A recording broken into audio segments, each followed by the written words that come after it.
Aujourd'hui, la maladie d'Alzheimer reste une maladie sans guérison possible. Mais comment aider les malades à mieux vivre ? Eh bien, ça passe par le fait d'aider les aidants, selon le docteur Thierry Bautran. Il préside l'association A3, consacrée à ses proches qui s'occupent d'un père, d'une mère, d'une femme ou d'un mari malade. Travailler avec les aidants est une chose indispensable parce que, à la fois, on diminue la vitesse du déclin de la maladie. On aide ces aidants qui souffrent et qui souvent décèdent avant l'aider à hauteur de 15%, ce qui n'est pas rien, parce que c'est une maladie très difficile qui provoque des troubles du comportement. Et pour aider à la fois les patients et les aidants, le docteur Thierry Bautran passe aussi par des techniques douces. Je travaille beaucoup sur les thérapies non médicamenteuses. Je suis directeur d'un EHPAD où j'ai mis en place, avec la collaboration de l'ARS, des expérimentations autour de la thérapie non médicamenteuse qui maintenant sont de plus en plus mises en place dans les EHPAD. Et aussi bientôt, grâce à A3, j'ai mis en place une expérimentation avec les aidants familiaux pour que ces thérapies non médicamenteuses prennent en charge les troubles du comportement de la maladie d'Alzheimer.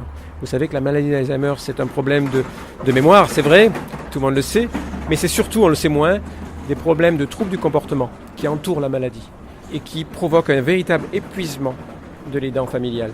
C'est pas tant le déficit cognitif qui provoque l'épuisement, mais c'est vraiment ces troubles du comportement qui sont multiples. Et moi, en tant que psychiatre, quand je me suis intéressé à cette maladie, il y a maintenant 12 ans, je me suis rendu compte à quel point je pouvais retrouver tous les troubles psychiatriques traditionnels qu'on retrouve dans le malade atteint de maladies psychiques. Et pour le docteur Thierry Bautran, il est essentiel de se pencher sur ces techniques non médicamenteuses aujourd'hui. C'est là-dessus qu'il faut lutter. On sait qu'il n'y a aucun traitement qui arrête le déficit de la maladie actuellement. Il n'y a aucun traitement aussi qui diminue les troubles du comportement, ou alors on est maltraitant, c'est-à-dire qu'on met de la contention chimique, et moi je trouve ça pas du tout bien.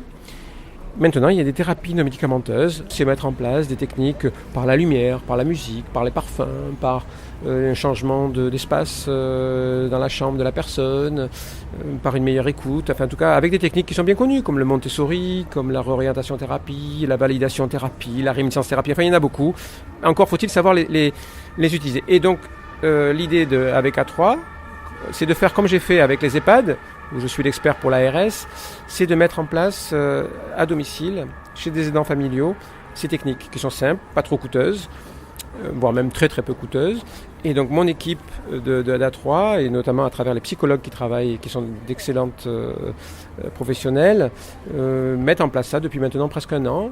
C'était le docteur Thierry Bautran, médecin psychiatre spécialisé en gérontopsychiatrie et président de l'association d'aide aux aidants A3.